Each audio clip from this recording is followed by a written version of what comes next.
Today we will discuss the variation in the values of trigonometric function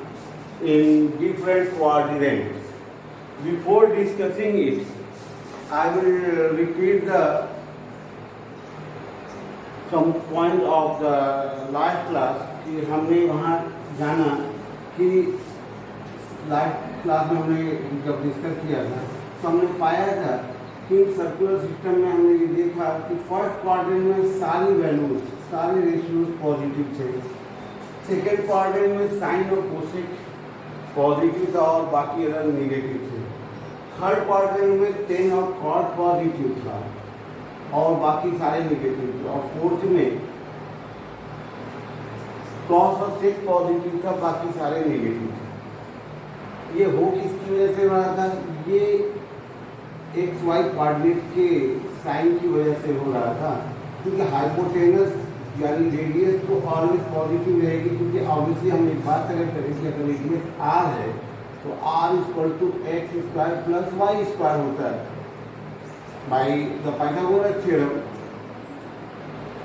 और तब अगर x negative हो या y नेगेटिव हो उनका स्क्वायर पॉजिटिव हो जाएगा और r हमको पॉजिटिव ही मिलेगा।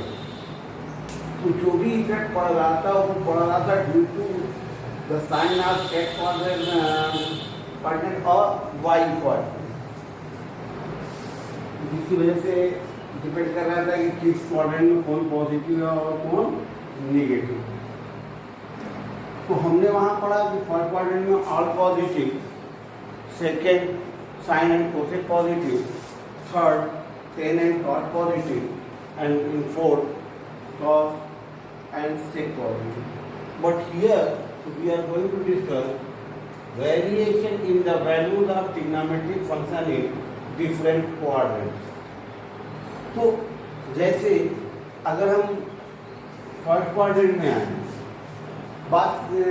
आपको दिखा रहा हूँ जो आपने टेंथ में पढ़ा है, पहले हम उसी पे डिस्कस कर लें कि जो साइन की वैल्यू होती है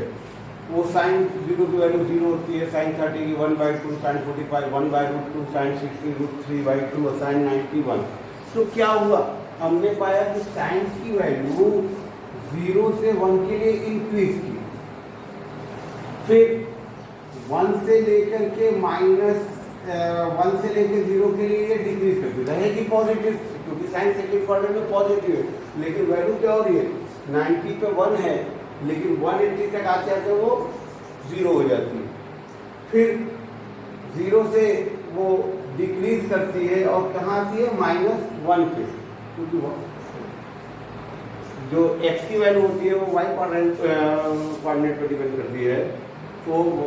y की वैल्यू क्या हो रही है -1 हो रही है, तो वो 0 से -1 होती है, फिर -1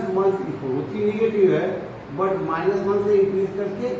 0 हो जाती है। तो हम इसी पॉइंट पे आज डिस्कस करेंगे कि वैल्यू किस क्वाड्रेंट में किस ट्रिग्नोमेट्रिकल रेशियोज की वैल्यू या ट्रिग्नोमेट्रिक फंक्शन की value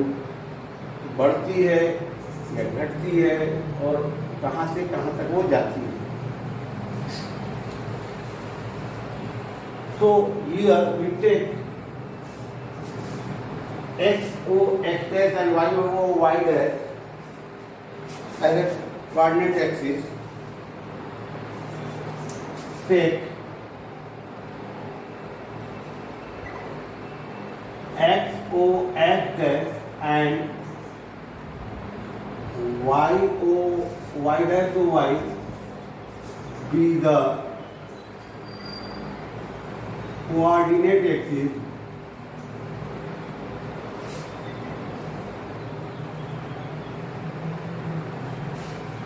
we draw a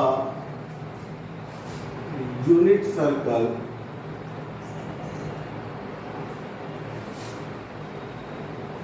cut the axis at A 10 B 01 C A dash -10 and B dash 0 -1. see the figure.